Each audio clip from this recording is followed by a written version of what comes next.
5 ہدیے ہیں کم سے کم جو اس وقت میں پیش کر رہا ہوں، ورنہ ان کی زندگی کا لمحہ بلمحہ عنایتیں ہیں، لیکن 5 ہدیے کم سے کم ایسے ہیں جو حضرت سیدہ کونین سے اب تک ملے ہیں۔ ایک ہے عمومی ہدیہ، ایک ہے خصوصی ہدیہ، ایک ہے آفاقی ہدیہ، ایک ہے کہہ سکتے ہیں آپ ہدایت کے اعتبار سے اخلاقی ہدیہ، اور ایک ہے تبلیغی ہدیہ۔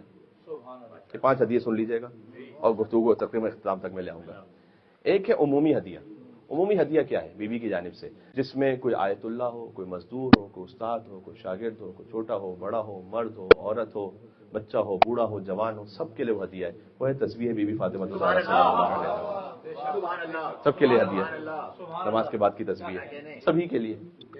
بیوی تشریف لے گئیں اپنے بابا کے پاس اور فرمایا کہ میں گھر کے امور میں مصروف ہوتی ہوں، 4 بچے تھے، اور مدینہ کی عورتیں میرے پاس دین سیکھنے کے لیے آتی ہیں۔ میرے زوج علی بن ابی طالب مسلسل جنگوں میں ہوتے ہیں۔ سیدہ کونین سلام اللہ کے یہاں سے اچھا خاصا ایک آپ سمجھ لیں آج کی زبان میں نیاز اور تورک تقسیم ہوتا تھا۔ اصحاب صفہ تک جو کھانا پہنچتا تھا وہ بی فاطمہ سلام اللہ کے گھر سے جاتا تھا۔ تو بابا کوئی میری مدد کرتے ہوئے آپ خادمہ عنایت فرما دیجیے۔ حضور نے کہا کہ 34 مرتبہ اللہ اکبر پڑھیے، 33 مرتبہ الحمدللہ پڑھیے، 33 مرتبہ سبحان اللہ پڑھیے۔ یہ سوال اور جواب کا کیا ربط ہے؟ سوچیے گا ذرا۔ بیوی نے ایک سوال کیا، حضور نے کہا کہ آپ 34 مرتبہ اللہ اکبر پڑھیں، 33 مرتبہ الحمدللہ پڑھیں، 33 مرتبہ سبحان اللہ پڑھیں۔ سوال ایک ہے اور پھر جواب سامنے۔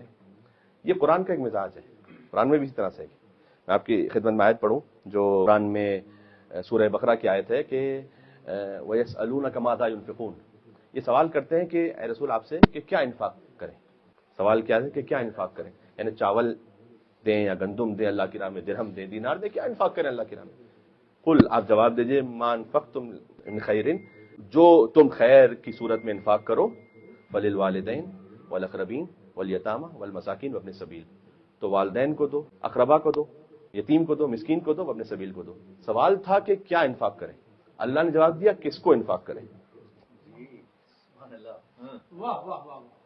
یعنی اللہ نے ایک اور اہم چیز بتائی کہ کچھ بھی انفاق کرو، کچھ بھی تو انفاق کرو۔ دیکھو سب سے پہلے دیکھو کہ والدین کو پہنچا یا نہیں پہنچا۔ پہلا حق ہے والدین کا، والاقربا، اس کے بعد ہے قرابت داروں کا، پھر ہے یتیموں کا، پھر ہے مسکینوں کا، پھر وہ مسافر کو جو سفر میں اپنا زاد راہ گم کر چکا ہو۔ یہ ترتیب ہے۔ پوچھا تھا کہ کیا انفاق کریں، اللہ نے کہا کس کس کو انفاق کرو۔ تو یہ اللہ اس کے رسول کا ایک مزاج ہے کہ اگر ایک سوال ہو تو جواب ہو سکتا ہے کہ بظاہر کچھ اور دیا جائے، لیکن اس سے وہ ایک اور عظیم الشان شے جو عطا کرنے لگے کہ جو قیامت تک کے انسانوں کے لیے ہدایت کا سامان بن جائے۔ بیوی نے کہا کہ مجھے خادمہ عطا فرما دیں کہ آپ 34 مرتبہ اللہ اکبر پڑھیں، 33 مرتبہ الحمدللہ پڑھیں، 33 مرتبہ سبحان اللہ۔ بیوی میں نے عرض کیا خود عالمہ غیر معلمہ کی والدہ ہیں، امام حسین السلام کی معلمہ ہیں، تو کیسے ممکن ہو سکتا ہے کہ بیوی یہ نہ جانتی ہوں، لیکن حضور مکرم نے ایک تحفہ تھا کہ جو عطا کرنا تھا اور بیوی کے ذریعے سے عطا ہونا تھا۔ یہ عمومی ہدیہ اور تحفہ ہے، ہر ایک پڑھے، مجتہد ہو، مرج تقلید ہو، کوئی جاہل ہو، کوئی کچھ بھی ہو، امیر ہو، غریب ہو، وہ ہر نماز کے بعد تسبیح بی فاطمہ الزہرا سلام اللہ علیہ کو پڑھے۔ یہ بیوی کی جانب سے ایک عمومی ہدیہ ہے کہ جو عطا ہوا۔ مل کے صلوات بھیجیں، نام ہے بی بی فاطمہ الزہرا سلام اللہ علیہ پر۔ بیوی گھر میں تشریف لائیں، ان کے پاس ایک سیاہ دھاگا تھا، اس میں 34 مرتبہ بیوی نے گرہ کو باندھ دیا، اور جب بیوی پڑھتی تھیں اس تسبیح کو تو وہ ایک ایک گرہ سے آگے بڑھا کر تسبیح پڑھتی تھیں۔ یہ انسانوں کے لیے ہدایت رہے کہ آپ نے کیسے تسبیح پڑھنی ہے۔ پھر حضرت حمزہ سید الشہداء کی جب شہادت ہو گئی، حضور مکرم کی جب وفات ہو گئی تھی تو بیوی پھر جاتی تھی احد، ہر پیر اور جمعرات کو وہاں جا کر گریہ فرماتی تھی، اور حضرت سید الشہداء کی قبر کی تسبیح، حضرت حمزہ سید الشہداء ان کی قبر کی جو خاک تھی اس سے تسبیح بنائی بیوی نے، اس سے دانے بنا لیے، اور پھر بیوی اس پر تسبیح پڑھا کرتی تھی۔ بیوی نے اپنے عمل سے سمجھایا کہ جو سید الشہداء ہو اس کی خاک سے تسبیح بنانا وہ بدعت نہیں ہے، وہ سنت فاطمہ الزہرا سلام اللہ علیہ۔ یہ بھی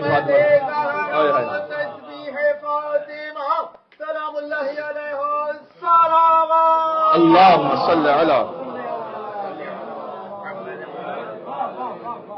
ایک یہ تحفہ ہے، ایک بیوی کی جانب سے خصوصی تحفہ ہے جو خاص ان کے معصوم بچوں کو عطا ہوا، وہ ہے مصحف فاطمہ الزہرا سلام اللہ۔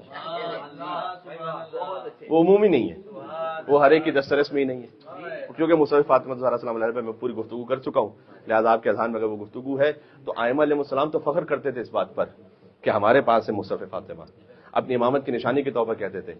اگر کسی نے امامت کا دعویٰ کیا تو امام کہتے تھے کہ اس کے پاس ہے کیا مصحف فاطمہ، یعنی امامت کے لیے ضروری ہے کہ اس کے پاس ہو مصحف فاطمہ۔ اور اگر امام علیہ السلام سے پوچھا جاتا کہ فلاں واقعہ کیسے پیش آئے گا اور کیا ایسا ہے کہ اس کو حکومت مل جائے گی، اس کو مملکت مل جائے گی، تو امام کہتے تھے کہ اس کا نام نہیں ہے مصحف فاطمہ میں، اسے نہیں ملے گی، جس میں قیامت تک کے حالات کا ذکر ہو، جس میں تمام انبیاء کا ذکر ہو، جس میں تمام اوصیاء کا ذکر ہو، جس میں تمام اولیاء کا ذکر ہو، قیامت تک کے حالات کا ذکر ہو، وہ ہے مصحف فاطمہ الزہرا سلام اللہ علیہا۔ جبریل نے اللہ کی جانب سے پڑھا، مولا علی نے لکھا، جس میں امام نے فرمایا کہ قرآن کی کوئی ایک آیت بھی نہیں ہے لیکن قرآن کے 3 برابر ہے۔ اگر اس وقت قرآن کی 6,500 آیتیں ہیں، مصحف فاطمہ اس میں آیتیں تو نہیں ہیں لیکن قرآن کی 20,000 آیتوں کے برابر ہے ایک مصحف ہو جس میں قرآن کی ایک بھی آیت نہ ہو۔ یہ خزانہ ہے اہل بیت اطہار علیہ السلام کے پاس کہ جب ان سے کوئی سوال پوچھا جاتا تھا تو ان کے علم کا ایک سورس ہے مصحف فاطمہ الزہرا۔ یہ خصوصی ہدیہ ہے کہ جو بی بی کی جانب سے، ایک تبلیغی ہدیہ بی بی کی جانب سے، اور وہ ہے بی بی کا خطبہ جو انہوں نے دربار میں ارشاد فرمایا۔ اس میں بہت کچھ ہے تبلیغ کے لیے۔ سب سے پہلے بی بی نے اس میں یہ فرمایا کہ اللہ سبحانہ و تعالیٰ نے ایمان کو اس لیے رکھا تاکہ تمہیں شرک سے پاک کر دے، نماز کو اللہ نے اس لیے فرض کیا تاکہ تم سے تکبر کو ختم کر دے۔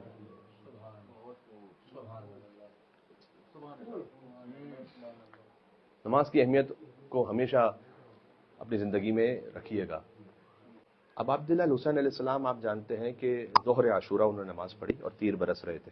30 تیر ہیں تقریباً جو لکھے ہیں جو امام حسین السلام کی طرف آئے، جو اصحاب حسینی نے پہنچنے نہ دیے۔ ان 30 تیر امام حسین السلام کو مارے گئے۔ اگر آپ واجب نماز اس کے کلمات کو گنے کہ کتنے کلمات بنتے ہیں واجب، تو تقریباً 60 کلمات سے زیادہ نہیں بنتے، یعنی ہر 2 لفظ کے بعد امام پر ایک تیر آ رہا تھا۔ اللہ نے نماز کو اس لیے فرض کیا تاکہ تم سے تکبر کو دور کر دے، تاکہ تم اللہ کی کبریائی کا اعلان کرو۔ یہ حضرت سیدہ کا خطبہ ہے، وہاں سے سنا رہا ہوں۔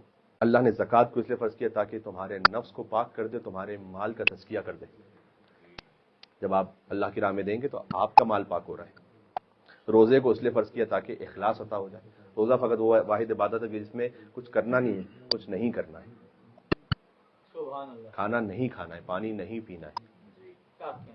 تو روزہ وہ ہے کہ جس میں آپ اگر روزے کے عالم میں کوئی نماز پڑھتا ہوا آپ کسی کو دیکھیں تو نماز میں کچھ کرنا ہے، اس لیے کہ آپ کو پتہ چلتا ہے کہ کوئی نماز پڑھ رہا ہے، لیکن ہو سکتا ہے کہ اس کو کوئی روزے سے ہو لیکن ہمیں سے کسی کو نہ معلوم ہو۔ تو روزہ کمال اخلاص کا نام ہوتا ہے، لیکن روزے میں کچھ نہیں کرنا ہے، کچھ کرنا نہیں ہے۔ تو بی بی نے فرمایا کہ اللہ نے روزے کو اس لیے فرض کیا تاکہ تمہیں اخلاص کی تثبیت ہو سکے۔ حج کو دین کی مضبوطی کا ذریعہ بنایا، امامت کو فرقہ پرستی سے نجات کا وسیلہ بنایا۔ جہاں امامت ہے وہاں فرقہ پرستی نہیں ہے۔ ایک مل کر صلوات دے دیں محمد والے اللہم صلی علی۔